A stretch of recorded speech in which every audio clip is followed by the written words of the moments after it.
प्यार साथियों, देखिए सवाल कुछ प्रकार से हमारे सामने ये कह रहा है कि वह नदी में नाव द्वारा एक निश्चित दूरी तय करने में 5 घंटे लगते हैं, वह लौटने में 8 घंटे लगते हैं। तो मतलब निश्चित ही जब उसने 5 घंटे लिए तो डाउन स्ट्रीम करी होगी, और जब लौटी तो 8 घंटे लगे, इसका मतलब अप स्ट्रीम करी होगी। दूसरा वो कह रहा है यदि नाव की जो शांत जल में चाल है वो हुई 26 किलोमीटर प्रति घंटा है। हमें यहाँ पर क्या दिया हुआ है, इस बार हमको बी गिवन है सर, बी हमें बी गिवन है 26 किलोमीटर पर आवर। फिर वो कह रहा है तो धारा का वेग यानी कि भैया आपको एस निकालना है, और आपको यहाँ पर दूरी ज्ञात करनी है, यानी कि डिस्टेंस भी आपको यहाँ पर फाइंड करनी है। तो सबसे पहले बात कर लेते हैं हमें दिया क्या है सर। हमें उसने देखो सर टाइम दिया है दोनों का, यानी कि अगर मैं यहाँ से डाउन स्ट्रीम और अप स्ट्रीम का रेशो लिखूँ, वो भी किसका अप स्ट्रीम यानी कि यूएस का लिखूँ तो 5 और आपको 8 घंटे लगते हैं। तो ये हमारा टाइम का रेशो है सर। किसका रेशो है? टाइम का है। अगर मुझे इसी को स्पीड में कन्वर्ट करना हो तो आपको पता है सर, इसको उल्टा कर देंगे, 8:5 कर देंगे। अब हमें गिवन क्या है उसके बारे में बात कर लेते हैं सर एक बार। देखिए सर, हमारे पास है टाइम का, यहां से स्पीड का रेशो आ गया सर, कोई दिक्कत नहीं है। उसने बोला शांत जल में जो है जो चाल है वो 26 किलोमीटर प्रति घंटा है। तो हम यहाँ से एक नया रेशो लिख सकते हैं। वो किसका रेशो होगा? बोट का रेशो, यानी बोट की स्पीड का रेशो इन स्टिल वाटर, और स्ट्रीम ऑफ स्पीड का रेशो क्या लिखा जा सकता है भाई? इसको अगर जोड़ूंगा तो यहाँ से आएगा 13, तो 13/2 करूंगा तो मुझे मिलेगा बी का रेशो, यानी 13/2 मिल गया मुझे बी का रेशो। और अगर इसको मैं घटाऊंगा यानी 8 - 3 यानी 3/2 करूंगा तो ये मुझे मिल जाएगा एस, यानी कि 3/2 मुझे क्या मिल गया सर? एस का रेशो, यानी कि स्ट्रीम ऑफ स्पीड का रेशो। अब हमें गिवन क्या है सर? इस बार हमें दे रखा है बोट की स्पीड।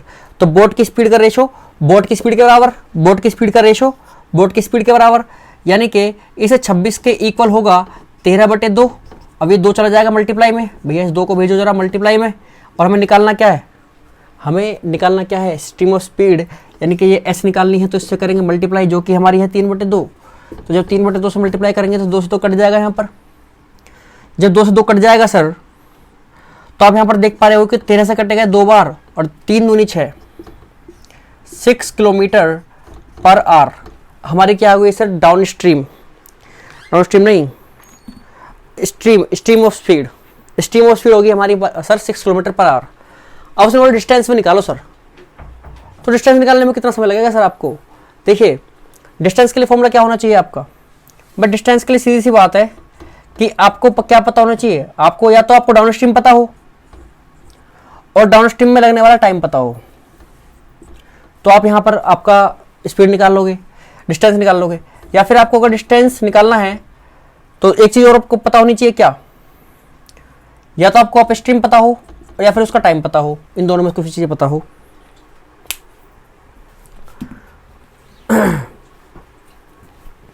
चलिए सर, तो अब एक बार हम जरा पता लगा लेते हैं कुछ।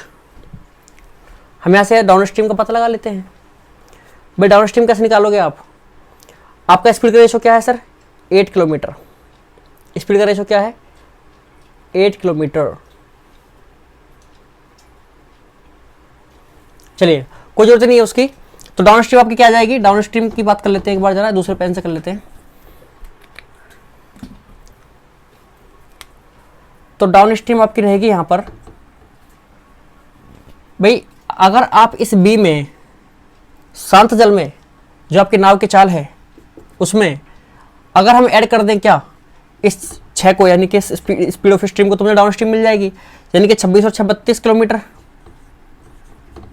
32 किलोमीटर प्रति घंटा की चाल से वो डाउन स्ट्रीम करती है। और उसमें समय कितना लगता है सर? 5 घंटे। तो यहाँ पर रख दीजिए सर। कुछ इस प्रकार से डिस्टेंस आपकी जो होगी वो क्या आ जाएगी? डाउन स्ट्रीम आपकी भैया स्पीड है 32 और गुना में आप जो कितना टाइम ले रहे हो? 5 घंटे ले रहे हो। तो 5 दूनी 10 के 0 हासिल लगा 1, और 5 के 15 16 160 किलोमीटर, यानी कि वो जो टोटल डिस्टेंस है जो उन्होंने कवर करी है वो आपकी रही है सर 160 किलोमीटर।